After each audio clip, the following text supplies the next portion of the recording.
It's me, Zenobia Darling. You're listening to hashtag Rockstar Life, the Coffee Break podcast. Let's go.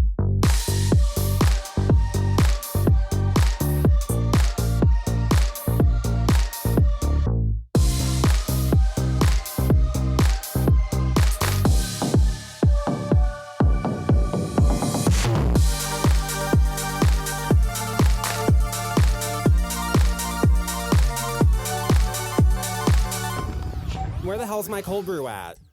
Ooh, what's up, guys? It is me, Zenobia Darling. I'm coming at you today. It is Wednesday, October 8th. It is a late night. It is like currently 11 p.m. And guys, I am so, I feel like I have been renewed. Just like Ramona Singer on Real Housewives of New York City, the legacy one. New year, new Ramona. I feel renewed. I feel so fucking renewed because my fucking idol, the woman who got me into podcasting, stand-up comedy, doing Zenobia Darling, everything, Kathy motherfucking Griffin, she released her 22nd stand-up comedy special. It dropped on YouTube. I'll drop the link below. I just watched it, and I literally have so many thoughts, and I'm like, you know what? Kathy made me develop this stand-up comedy prism in my head, and I have a microphone. I know I haven't podcasted in a while, but guys, I have to run right to mic and I have to talk about it. So just bear with me. I'm a little rusty. I've been taking a break, but guys, this thing, it fucking I just feel like I've exhaled after a few months of just not breathing right. I have been so fucking stressed out, especially this fucking week. I've been taking a break from everything. I've been really hardcore learning the art of hairdressing, the art of haircutting. And I just really been putting my head down and just learning this new trade, learning this new stream of artistry that I'm taking on.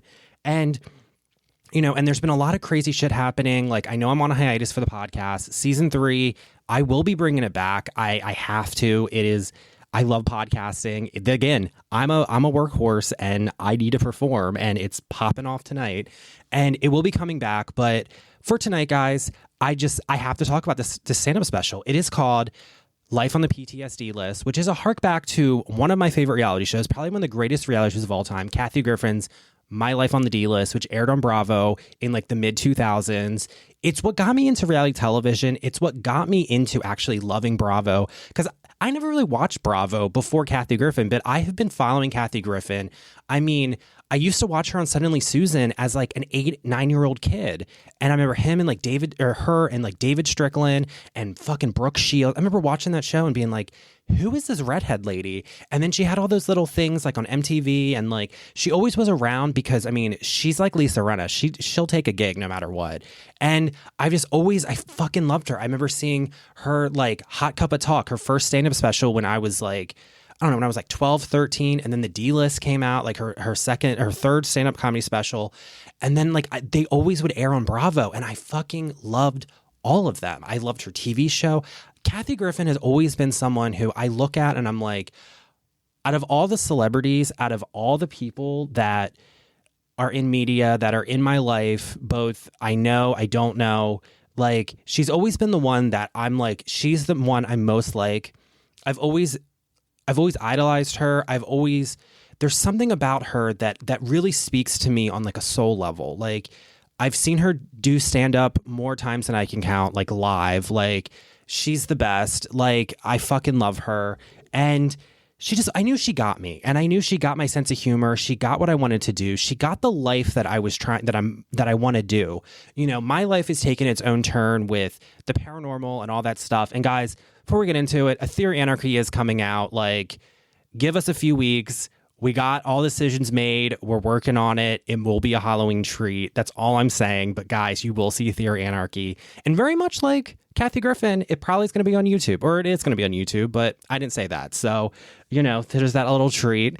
But yeah, it's my life is taking on, I look at Kathy and I'm I kind of like my life like this. And then I just did it. And she lived that aspirational life that I wanted to live. And when I'm really struggling or I'm kind of feeling lost and whatnot, I turn on a fucking Kathy Griffin stand-up special or rewatch the D-List. And then I'm okay, it recenters me. It refocuses me. And I fucking love her. I fucking love Kathy Griffin. Like, I don't care what anyone says. I know she's controversial, but she's punk rock. I'm controversial. I'm punk rock, you know, and I know that we get each other. I know that through and through. And it's just, I don't even know. Like, I just, and like this past 2 weeks have been really grinding and gritty. And I bummed a cigarette from someone today at the salon because I'm that stressed out. But I kept saying, like, Kathy Griffin's coming to stand-up special. And I'm like, I'm going to sit there. I'm going to fucking watch it. And I'm going to laugh. So I took a few hits of my bong and I poured myself a cup of rooibos tea. And I sat there and I turned it on and it was 2 hours where, I belly laughed. I am not afraid to admit this. I full on peed myself a little bit. When she was talking about the fucking gay cruise masseuse that she farted on, I started laughing so goddamn hard that I peed a little bit. And because I do Qigong and because I do yoga and tantric stuff, I have a strong pelvic floor, so I did start peeing a little bit. Not only that, I was drinking tea. I drink 2 big water bottles a day. Like, I have kidney issues, so my doctor always says, like, to not get kidney stones, keep your pee clear. So I drink a lot of water. And so I had to pee, and she was talking about that. And I said, I'll go after this. I'll pause at the next segment, and I'll go pee. Well, she started talking about that. I started cackling so much, I felt a little pee come out. So I was like, okay, Kathy got me peeing myself. That's how hard I laughed. That is how much she cracks me up. Like, just go watch it. Just go watch. She has 22 goddamn stand-up specials. 22. All of them are good. Even back, like, and I always say, when she started doing comedy in the mid-90s and the 2000s, when it was a different time. I'm old enough to remember that time. Comedy is different now. Okay, we've had PC culture. We've had people more sensitive. We've had people grow and learn. Some of it's a little annoying. And go back and watch it. And don't be like offended. Just, it's all a joke. And I'm a stand-up comic. I've always been one. Been around them. I've done stand-up comedy. I'm a solo performer. But I'm not a stand-up comic that can do a comedy club. I'm not one of the straight men that do it, that I've been around a lot. I'm one of those people who, I'm more of a storyteller, and I'm a fucking riot. I know I'm intentionally funny. I'm just a fucking character funny. Like, I know I'm a funny person, but I also have a craft, and my craft is comedy. And it's the stand-up comedy that like Kathy Griffin does. And I have studied all of it so much that the podcast is very much like in that style. She has inspired me that much with all of it. And so, like, watching the old specials, I'm like, they're the best. Like, yeah, they're not cool for now, but who gives a fuck? Like, and Kathy in this special, she got dark. She got intense, but everything was funny. She even talked about topics that I could see she was a little nervous talking about. And you could see she was like, you could tell that she, and doing stand-up comedy, I'm just going to say this, it's one of the fucking hardest performing styles there is. As someone that has done it, you will bomb. I've bombed. If you want to see me bomb, have me perform at like Magoobies in Baltimore. Have me perform at a comedy club. I will bomb because I'm not a setup punchline, those old school comics. I'm the storyteller, which I'm better in like a coffee house, a podcast, just me hosting, me emceeing. I'm funny like that. I'm really good in a reality show, I will say. And you guys will see this in A Theory Anarchy. But go back and watch it, and like, I could see that like she was having that vulnerability where she was nervous to talk about some of this stuff, but then she also just like, she was going there, and you could tell that she was putting on that brave face. She had a full face of makeup on. I think she had a fucking wig on. Like, she was in drag. So I always say drag is superhero armor, and she was putting it on and she was fucking doing it.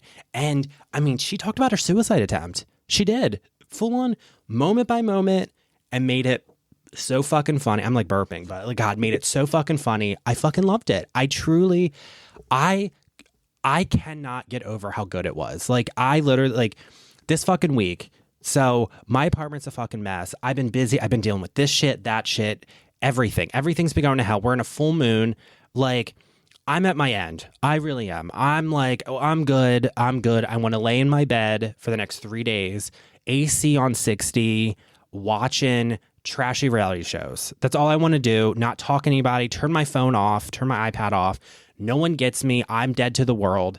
And I just want to veg out and like, you know, and I know I'm fucking tired. I worked all day and I'm just like, let me podcast because I need to. So let's just get into it. Let's just fucking get into it. There's so much to go over. This is Kathy Griffin. I've already said this before. This is her 22nd stand-up comedy special. 22nd. I mean, there is the HBO half-hour specialty in 1996. I mean, I got the list in front of me, so I'm like, you know, I'm a fucking, you know, as she said, Sia with the tism. I definitely have a tism, and my thing is like the facts of this shit, because I can, you know, can't do algebra for shit, but I can tell you all Kathy Griffin's stand-up comedy specials. Hot Cup of Talk, 1998. The D-List, 2004. Allegedly, 2004. Allegedly is by far my favorite. Kathy Griffin is not Nicole Kidman. Strong black woman. Everybody Can Suck It. Straight to Hell. That's a good one. She'll Cut a Bitch. I love that one. Balls of Steel, where she was in, I think that's the one where she's in San Diego. That one's amazing. Does the Bible Belt. She got protested of that one. It was amazing. Whores on Crutches. 50 and Not Pregnant. Girl Down. Pants Off. Tired Hooker. Seaman First Class. Kennedy Center on Hers. Yes. And I have to say, as a drag queen with titles from the Kennedy Center, that one's another one of my favorites. Calm Down Girl, Record Breaker, and A Hell of a Story. But those are her film specials, because she also has one, and this is another one of my favorites. It came out in 2009, and it is called Suckin' It for the Holidays.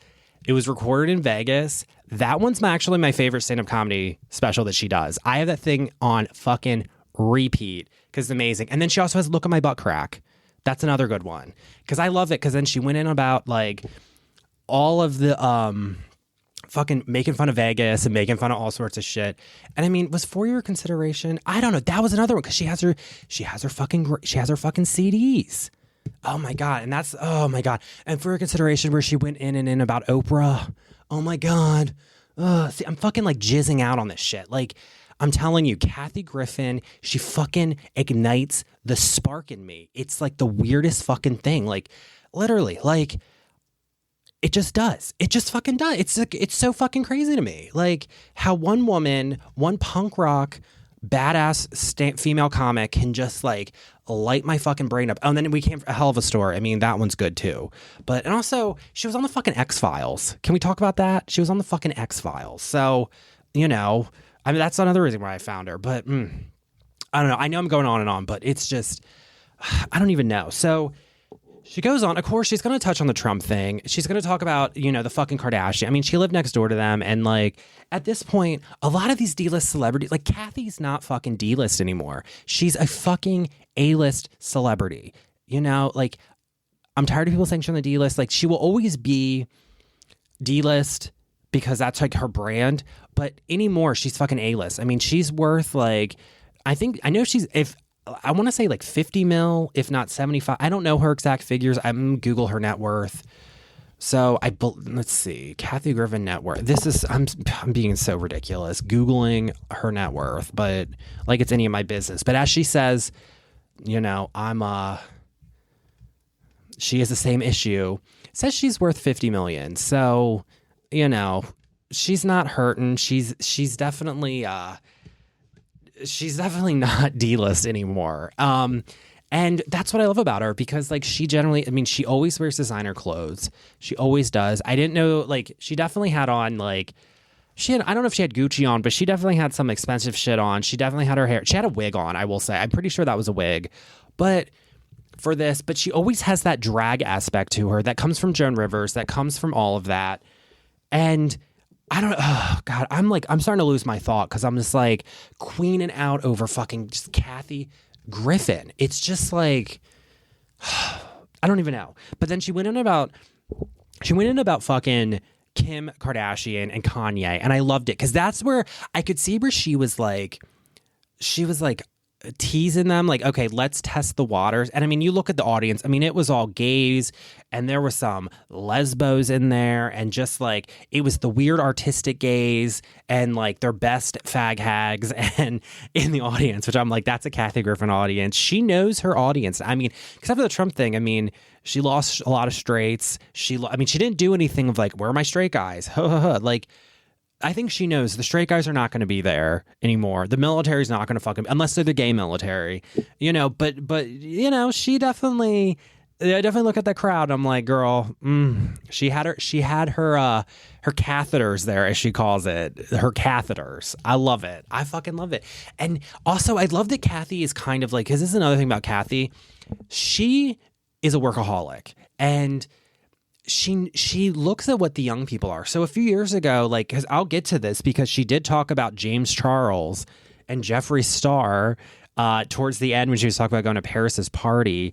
But she like back in like this was like 10 years ago when she was doing A Hell of a Story, she fucking went on Jeffree Star's channel with James Charles before all that mess went down and did like a makeup thing with him. And it was like, I kind of saw what she was doing because I'm like, oh, like Kathy knows where her fans are. She knows where like the gays and the drag queens. We're all watching Jeffree Star because we all fucking love. And let me just say this about Jeffree Star before we get into it. I love him for MySpace is when I fell in love with him, and the Warped Tour, his fucking music. I love his makeup brands. He was one of the first people to really make good drag makeup and bring it into the beauty sphere.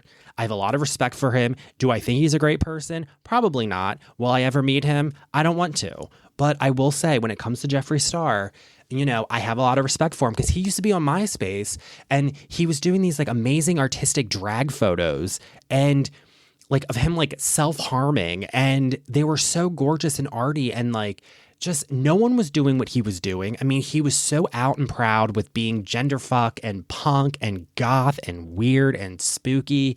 I fell in love with it. And I don't care what any fucking drag queen or gay says. They can sit there and do that little PC pandering bullshit that people do nowadays.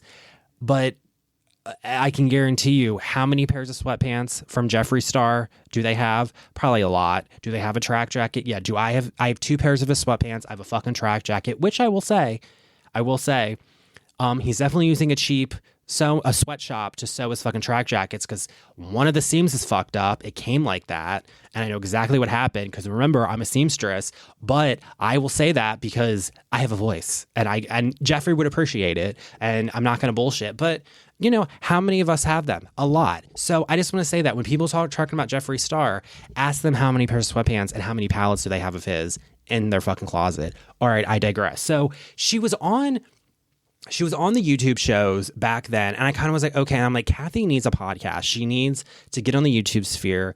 And then this fucking year, it's like something clicked with her. I think she got, because the last few years have been dark. I mean, ever since the Trump photo, all that shit, she did A Hell of a Story, and then she had her fucking suicide attempt, which she talks about, which I gotta say, as someone that can also analyze stand-up comedy, I mean, I have a fucking theater degree. I mean, I'm not going to throw my education at you, and I can come at this from a higher level of critique with it. And I have to say, like, her stand-up when she was fucking talking about her suicide attempt, that's the fucking stand-up comedy that I want to fucking see. I don't want to see no washed out PC shit or some straight guy doing some homophobic and transphobic bullshit. Like, I want to see someone talking about a real event like that, a suicide attempt. I've been there. Many people have been there. And make it fucking funny. Make people laugh at it. That is how you get through life. That is how we're going to get through this fucking time, is by making fun of it. There's nothing wrong with it. Everything's on the table. Make it funny. Go for it. And she fucking did. And you could tell she was being very, which I like this again, because this is a new thing with comedy. It's like she was being very empathetic to the audience. Like, stand with me. I'm going to make it funny. It will be triggering. There was a trigger warning. And it's like, you know, she fucking went there. And, you know, I'm just going to get into it. So she's talking about her suicide attempt, how she took 100 pills, and he texted a doctor, and she checked in to see her cyanides. And the way she was making it, I was laughing. And I'm like, this is what we need. How many people have been there? How many people have been suicidal, struggling? How many people have been 5150'd? I mean, we don't talk about this shit. Kathy did, and she made it funny. And you know what? It just, that's what comedy's for. It's supposed to heal you like that. You know, I had a very traumatic weekend this weekend with something happened. I'm not going to get into it because it involves family members. But right afterwards, I was calling my friends were out, and I was like starting to joke about it. And they're like, "Oh, don't joke about that." I'm like, "No, I'm stressed out. I'm triggered. I'm joking about it because it makes me laugh about it. If it's offensive, oh well, but I'm not being offensive because I'm talking about it." And it's like, and they get me, but it's, you know, it's one of those things where that's where I'm like, this bitch is punk rock. Like, it just gets better and better. Each special is so, and this is she released her last special, Hell of a Story, in 2019. So it's 2025. It's been 6 fucking years. It's about damn time, Kathy. Because back in the day, I mean, she was doing 3-4 a year, all brand new material. I mean, there was one where she was talking about the upcoming Kim Kardashian wedding to Chris Humphries, who, oh God, how can I say this in a PC way? Who is a little, I don't even know. I wouldn't even say he's on the tism. I would say he just is a little, like, let's just say he's a little caveman-y. So he's a little caveman-y, and they were getting ready to get married. She was talking about it. And then her next special, she's like, and I love that I can talk about the now divorce of them after they got married. And it's like, it's shit like that where I'm like, you can only do that in the real time. And like, she captured that moment of pop culture so perfectly. I think that was like, I forget when that was, but I remember Kim Kardashians are modern day Elizabeth Taylor, and I'm not afraid to say it, but Kathy talked about it. And she also talked about fucking crazy ass Kanye, who, you know, we all know is a basket of fucking crazy. I mean, she was going it, and she's like, he's always been fucking weird, telling real stories about him.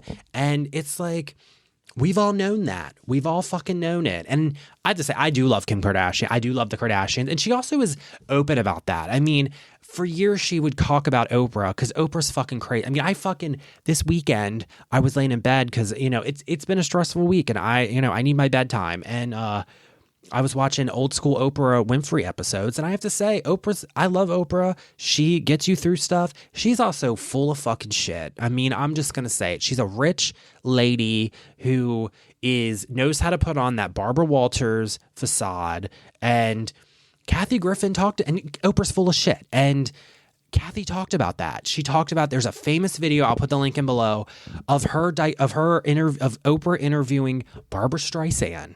And you know, it's like she talks about how Oprah's full of shit. And Kathy also did a special. I was actually going to do a special this summer, but like, again, I know I haven't podcasted since July, but I was working on an Espresso shot talking about Whitney Houston on Oprah. She was the season, what was it? Hold on. I actually have my stand-up comedy. I actually wrote a little bit about it because I'm like Kathy. I have my notebook. I'm old-timey with a pen and paper, but I'm very specific about it. Where is it? So I was writing one. Where is it? Maybe I don't have it. Oh no. But like, oh wait, maybe it's in this one. Hold on, hold the phone. I'll be back in a minute. Well, I can't fucking find it. Oh well. But I wrote a whole stand-up set, or podcast stand-up set, about the whole Oprah Winfrey interview for Oprah's final season. The opener was a 2-hour sit down with fucking Whitney Houston, and it was fucking ridiculous. I mean, Whitney the whole time is, hey, I love Bobby, talking about doing crack, and Bobby, and like she's still in love with Bobby, and then saying of the abuse, and Bobby would get like fucked up and like spray paint evil eyes on the wall, and then she would sit there and like, you know, get high and smoke, put crack in weed and a joint, and then smoke it and read the Bible, and they would lock themselves in the room. And Oprah, you could tell Oprah's like, whoa, evil eye. Oh, like Oprah, you could just see Oprah's full of fucking shit. But I also love that interview because I always say, at Oprah's heart, she a ghetto black girl.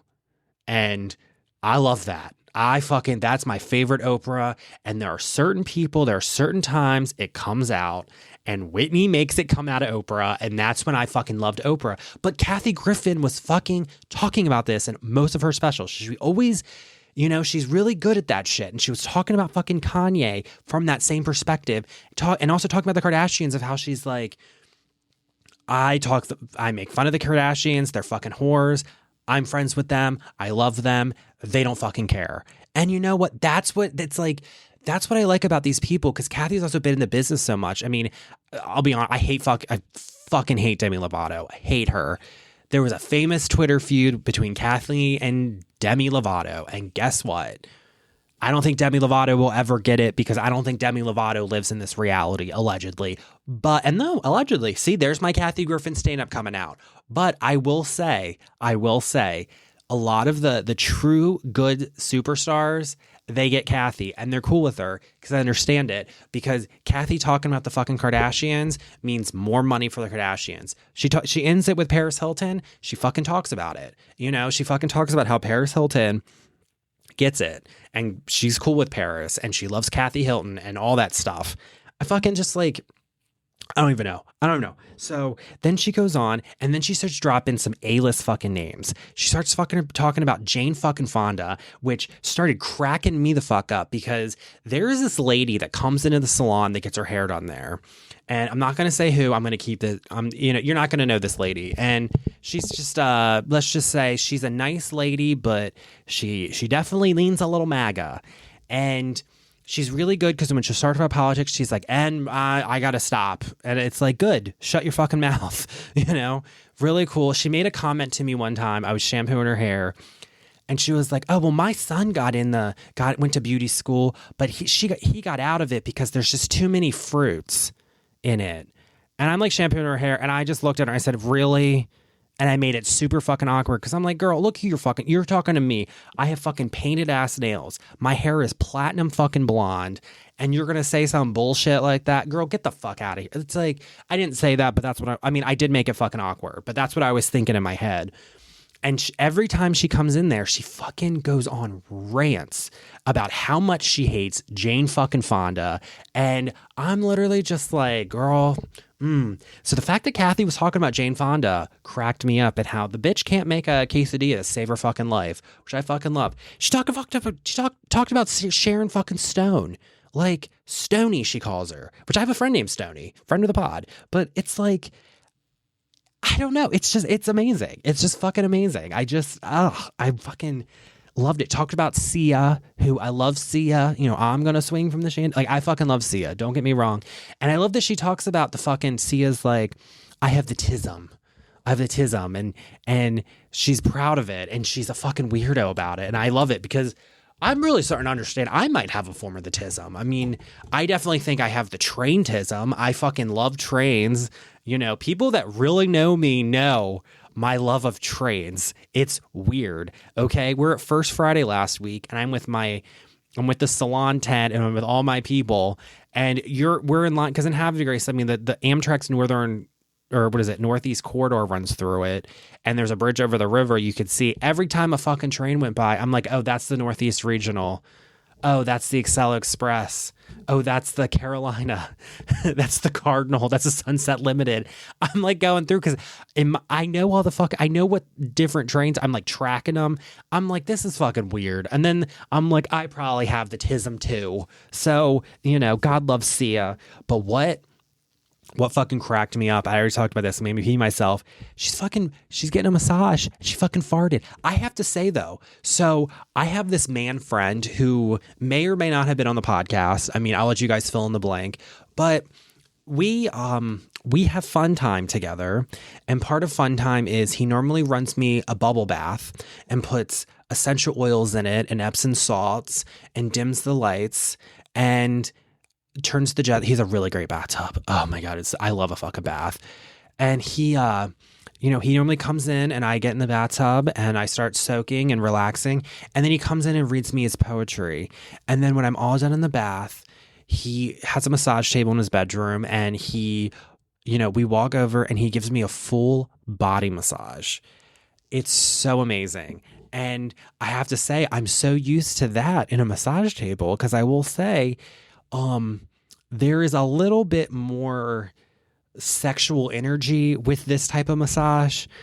Consensual. It's consensual, like, you know. So I'm used to that. So I don't want to get massaged by anyone else because I don't want to get hard. I'm very like, I'm the wind can blow and boing, boing, boing, here I go. But I gotta say, like, I'm right there with Kathy because I'm also very weird about getting massages. Like, but Kathy just straight up farted on a massage and then she fucking talked about it. She fucking talked about it just straight up. I'm like, girl, and I gotta say, a good old fart joke kills every motherfucking time. It always does. It's the best. It's the fucking best. So then she gets into Britney Spears, who I fucking love Britney. We all know Britney is the fucking greatest. I fucking love her. And then I even noticed on Kathy's on her posting about fucking what is it? Hold on, let me grab my phone. She's fucking posting on Instagram promoting her special. She's fucking Britney Spears Stronger playing. And I'm like, oh no, she gets us. She's a gay man. I get Kathy. Yeah, I do that. That's my number one favorite song by Britney is Stronger. Oh yeah. She's fucking talking about Britney. And this is the thing I love about Kathy because she has been around pop culture and she fucking observes it. And I mean, her brain's like that's her tism coming out allegedly. And she was around these stars back in the day, like back in like 2000, 2001. And she talks about seeing Justin mistreat Britney. And that's the type of shit where I'm like, Kathy fucking, like, she fucking delivered. She fucking delivered it. I'm like, she's talking about Britney and Justin. Like, we all know, Britney, what is it? Britney wrote the book, called out Justin. Justin wants to be a fucking tool bag. I love NSYNC. I hate Justin mostly because he will not get NSYNC back together. I want to see NSYNC at the Sphere. I love NSYNC. I love the Backstreet Boys, but I like NSYNC more. But Justin won't. And Justin just is a fucking douchebag. And Britney hates him. And Britney keeps talking about him. Or Justin keeps talking about Britney. Britney claps back. And then Kathy, when she's talking about it, fucking brings out this story from like 2001 and it's like, this is why I fucking love Kathy Griffin. Like, she has been around this shit for years. And then she's like, it's like she's a gold mine and she'll drop these little nuggets. It's amazing. It's fucking amazing. And then she goes on about Paris Hilton's party, which I fucking love because this is the other thing is because I'm not going to get into it, but like, because I'm going to do the same exact thing Kathy Griffin does. If you know about the James Charles stuff, I'm just saying that. Google it, do a deep dive. There is some dark shit around James Charles that I'm not touching, and neither was Kathy. And Kathy was talking about it, and she kept saying, if you know, you know. If you know, you know. And that's all I'm saying. And it's one of those things where I'm like, that fucking like talking to the audience in their brain. I mean, she's a fucking gay man. That's the thing I love about her. She's a motherfucking gay man. I fucking love it. I fucking love it. She just, and then she ended it with that. And then I'm like, and then she ended up talking about the fucking Trump shit. And it's like, and Rosie O'Donnell and like calling these assholes out. And I'm like, thank God we have Kathy Griffin. Thank God she survived everything she survived. Thank God she's here. Thank God she's still doing stand-up comedy. Truly, guys, I've been talking for like a half hour. I got to say, I got it out of my system. I'm going to go to bed now. I have to work tomorrow. I will end it with this though. So today I have all my mannequin heads because I am cutting hair now. Like I am taking clients, but I'm still trying to get better at cutting hair and learning the craft. So I keep playing around with the mannequins and really like trying to figure this out. And I keep saying the only way I'm going to learn is if I make them drag queens and I make them celebrities. So I fucking have made a Kris Jenner. I've made a Debbie Harry. I've made a Delta Burke. I've made an Elizabeth Taylor. I've made a Joan Crawford. And what did I work on this week? A fucking Kathy Griffin. I said I want to learn how to do red hair dye. I want to learn how to perfect it. I want to learn how to do that cut. I want to do Kathy Griffin. So it's the cover art of this podcast episode. But guys, I fucking did Kathy. It took me a while. I had to balayage it to lighten the hair up. I had to fucking do a color treatment and then a gloss treatment to get it Kathy's shade because her shade's hard. Because sometimes it's red, Sometimes it's orange. And I'm not saying orange in a bad way. Like, it's more copper, I would say. But I had to fucking, like, it took a little bit to really perfect it. But I have to say, like, as a gay man, I really perfected Kathy Griffin's hair on my mannequin, and I was very fucking happy with it. I truly was. It blew me away. It blew me the fuck away. So with that, guys, I'm ending it. Make sure you check out the stand-up comedy special. I'm working on season 3, guys. I will have an announcement soon about Ethereal Anarchy coming out. I'm so excited for you guys to see it. I hope you enjoy this little espresso shot. And with that, guys, peace out.